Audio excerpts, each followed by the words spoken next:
Indrit, faleminderit që pranove ftesën për intervistë. Tani është edhe periudha pas zgjedhjeve dhe nuk është se kanë shumë mendim, po gjithsesi ne kemi si procedurë që pyesim për fëmirin, i pyesim gjithë dhe do të pyesim edhe ty. A fol pak për fëmirin, si ka qenë? Pyetja shumë e gjerë në fakt, po unë jam pritë la gjali demi. Kemi kohë se në opozitë jemi, se vritë mendim. Kemi 4 vite kohë. Ke kohë sa dush. Unë jam pritë la gjali demi. Edhe qa mendoj unë që ka ndryshu. Ne merrnim Chelsea në qafë, edhe shkonim vetë në Kopësht, vetë në shkollë, biles në fillim, 3 muaj kam qenë shkolla Kushtrimi i Lirisë, nga fillimi i Demi deri Kushtrimi i Lirisë, që 20 minuta, 30 minuta rrugë. Edhe bënim vetëm, do të thënë fëmijë 6 vjeçar, 7 vjeçar, bëheshin bashkë edhe shkonim në shkollë. Dhe njëkohësisht në atë kohë filloi u futën makinat e para, edhe për fëmijët u perceptu si traumë kjo ardhja e makinave, domethënë ishte një zhvillim i ri, se s'para ka pas makina në atë kohë, flasim për fillim viteve 90. Edhe ndërkohë ishte njëkohësisht u përjetuar kështu si ndjesia e frikës me makinat. Një nga kujtimet që mbin. Se dia ka lidhje me fytyrë që mërë. Jo, nuk ka rëndësi fol për çfarë duash. Nga je si origjinë? Nga babja, nga Tirana, biles nga Zallherri, nga Gjyshrit. Gjyshrit kanë qenë aty. Ke ndonjë kushëri në Zallher? Kam, akoma. Ata që i ble votat Arben Maloku apo kanë votuar për ty? Se di, domethënë, kisha marrë ca vota në Zallher, isha përmirësuar nga zgjedhjet e kaluara, po Shqyr. sa duket jo ai sa s'duhet. Se du me pyet këtë Maloku, sa e kanë çmimin e votës. Pyet e ti se mua nuk më kthy përgjigje asnjëherë. Politikën e ke patur ëndër që në fëmijëri apo si shumica e politikanëve u bëre rrugës? E kam pas që i vogël në fakt, po nuk është se perceptimi i politikës është njësoj, që u rri fëmijë. Ideja është që gjithmonë kisha një sens përgjegjësie për publikën.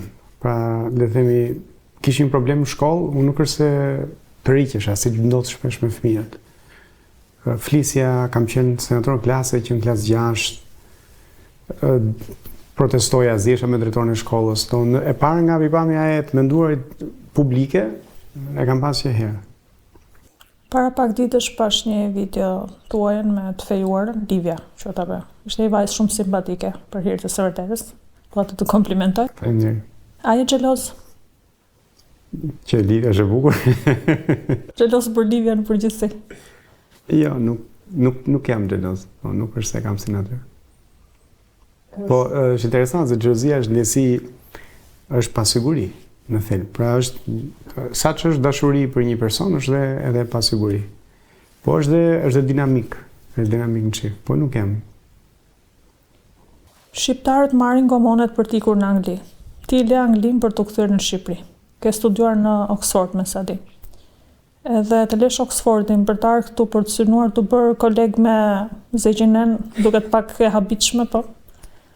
Zegjinen është më aftë se është në parlament. Bilesas me Zegjines të bërë do të koleg.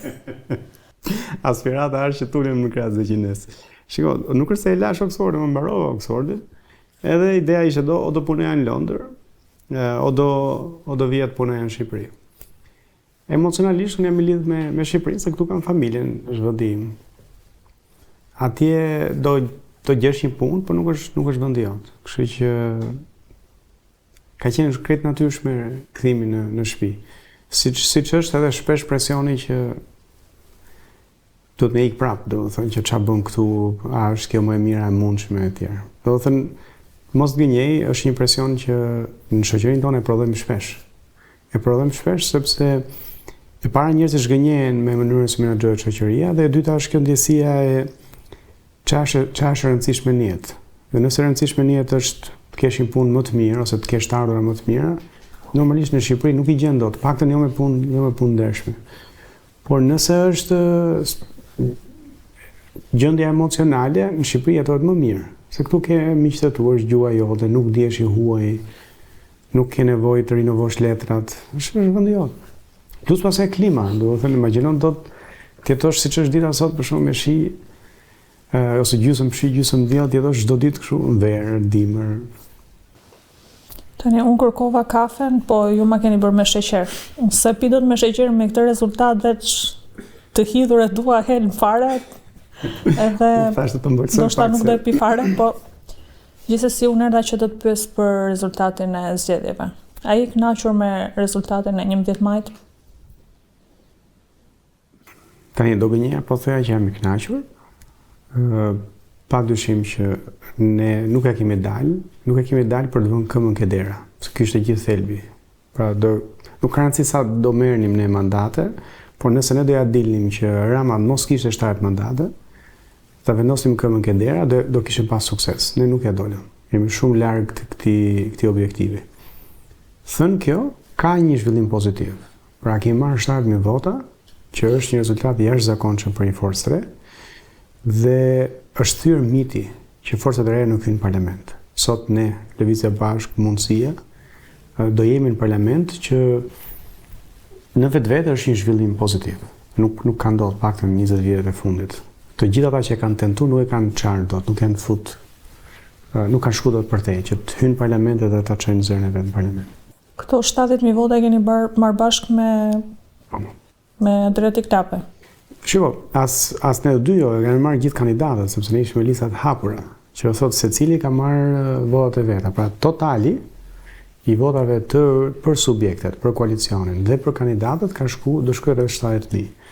Pastaj vota individuale i ke aty rezultatet, Adriatiku tjetë diku 4-5.000, unë do t'jem diku më pak se 3.000. E kuptova.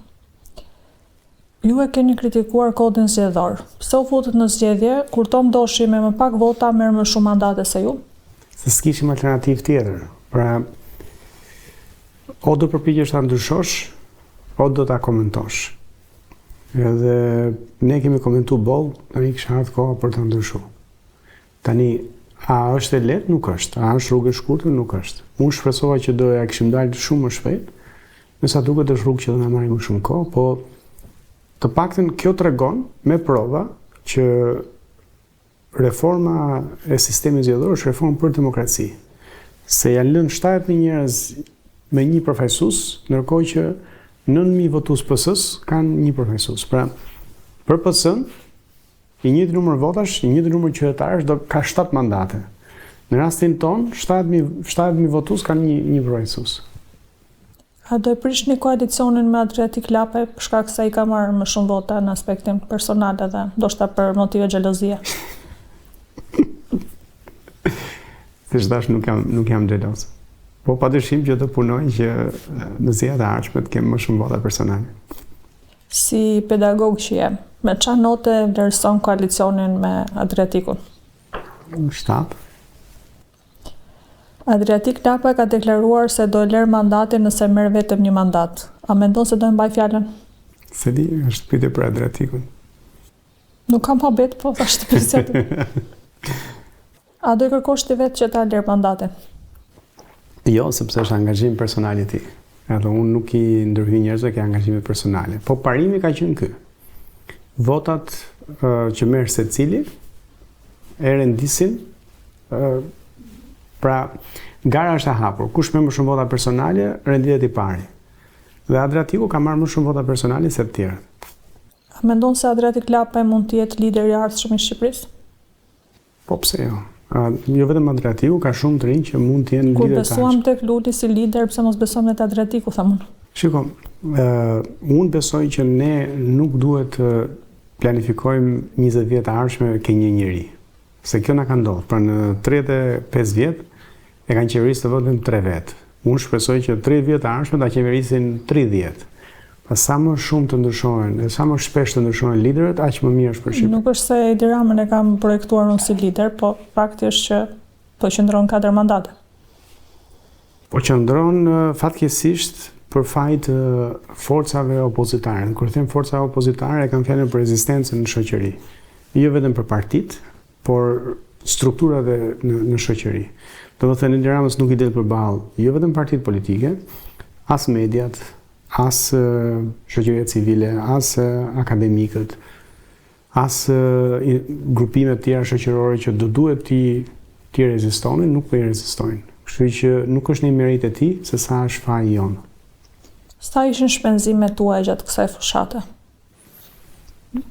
Se kemi bërë akoma bilancin, po kemi marrë $8.000 nga KQZ-ja vetëm për zgjedhjet.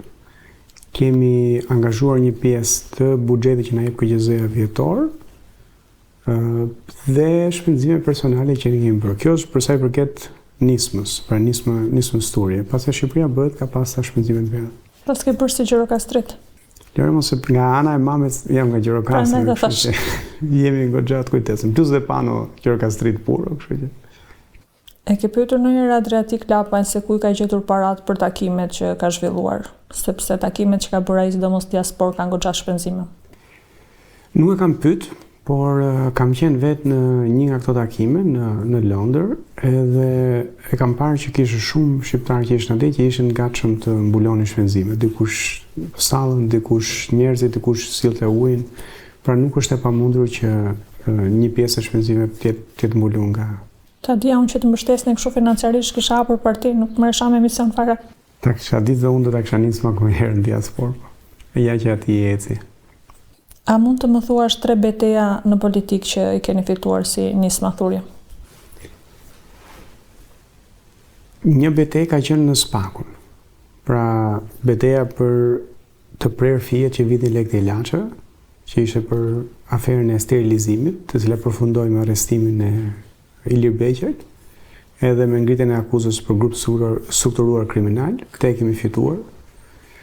Një betejë tjetër ka qenë betejë për votën e diasporës, që ka qenë një betejë për sistemin zgjedhor, për hapjen e listave, për votimin e shqiptarëve të diasporës, që kemi filluar që në 2018 dhe ka qenë pjesërisht e fituar. Dhe betejë e tretë ka qenë kur kemi qenë aktivistë shoqërisë civile kundër importit të plerave, që kemi qenë bashkë me aktivistë tjerë dhe kemi penguar ardhjen e ose paktën ligjin për importin e plerave, që lejonte importin e plerave nga jashtë. Ju jeni kundër këtij sistemi zgjedhor dhe pro listave të hapura. Kur shikoni emra anonim që kanë marrë mira vota, mendoni se keni bërë diçka gabim? Kam qenë kur unë jam në Këshillin Bashkiak. Edhe kur u zgjodha atje, kishte ceremonia fillim, shkova dhe ishte një shok i vjetër që më tha, ai kishte ardhur me PS-n. U lodhe kaq shumë tha dhe erdhe këtu ke unë. I thash po unë erdha vetë. Kështu që unë e di shumë mirë se sa kollaj është futesh në parlament duke futur ke lista e PD-s ose PS-s, siç janë fut një pjesë e mirë e tyre. E di gjithashtu sa kollaj është lidhesh me një grup kriminal që do të mbledhë vota dhe dalësh njëri më i votuar. Po nuk dua që ta bëj në këtë mënyrë, kështu që kam zgjedhur të rrugën e vështirë. Si antar i Këshillit Bashkiak, ju mungon Erion Veliaj në përmbledhje? Nuk është turp të pranosh që të kam marrë mua për vetëm më mungon shumë. Nuk kam me çfarë të merrem tani.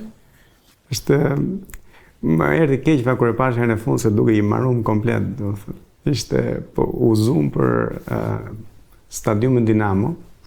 Edhe po na qante hallin ju të puste shpirtin që pse stadiumi Dinamo ishte në gjendje shumë të keqe. Edhe s'pata mundësi ti thoja gjë se iku e ponën me pranga.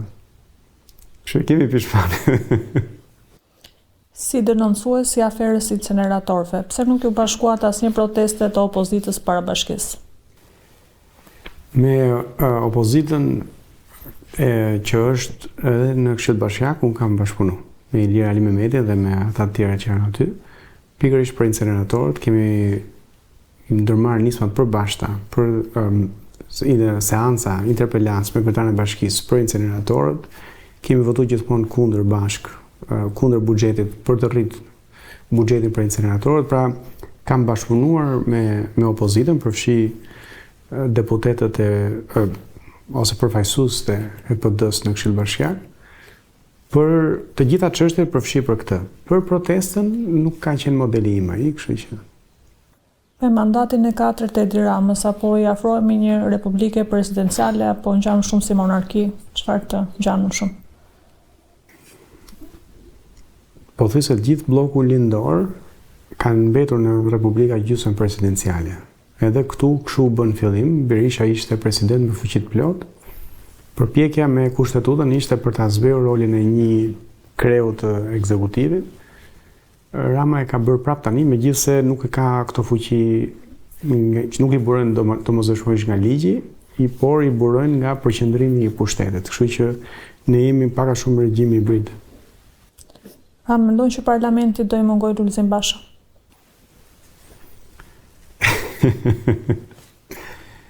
Shpresoj shumë që ai ta vazhdoj karrierën si kështu celebrity i rrjeteve sociale, edhe ja u sugjeroj edhe juve që ta merrni për këto diset ato. Kam frikë se më konkuron, mos hap në faqeve. Prandaj them më mirë merre para se të konkuroj, u integroj në strukturë. Po të mbledhin votat e partive të vogla dhe të PD-s në Tiranë, rezulton që janë shumë vota dhe pak mandate. A mendon se gabuat që nuk bët një koalicion me PD-n? Gabuam që nuk bëjmë koalicion me forcat e tjera të reja, por nuk ishte për fajin tim. Unë insistova shumë, nuk donin. Nuk donin sepse është tipike kjo, do të thënë në këto anët tona që preferojnë më mirë peshku madh në një pellg të vogël se sa peshk i vogël në një pellg të madh.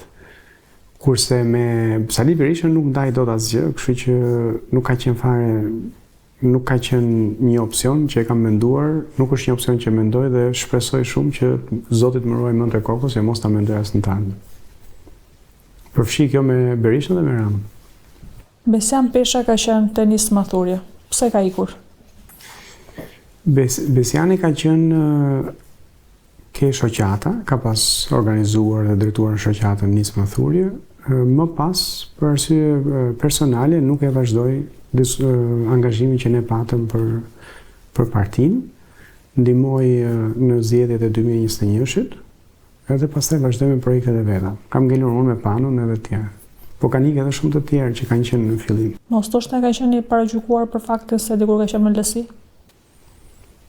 Se di, ka qenë ai gjithmonë ka zgjedhur që të mos ishte shumë publik, edhe kur ka qenë pjesë e shoqatës, edhe thash në fillimet e fushatës në 2021-shën, për zgjedhje personale e tij. Është më mirë të bësh opozitës apo të bësh opozitë qeverisë? Normalisht koncepti opozitës është krijuar për të krijuar bindjen që ne jemi këtu për t'i bërë opozitë Sali Berishës. Në fakt, e vetmja kritik që ne i bëjmë Sali Berishës ose edhe Lulzim Bashës kur ka qenë në opozitë, është që s'bën opozitë. Pra nuk është, për shembull, me Sali Berishën nuk merremi me çka ka bërë kur ka qenë kryeministër. Merremi me çka bën tani, që është në krye të PD-s. Pra, akuza është pse s'bën opozitë. E para dhe e dyta është dhe konkurrencë. Do të thënë, nuk duhet të shmangur fakti që ne jemi dhe në konkurrencë me njëri tjetrin, kush bën opozitë më të mirë në këtë rast.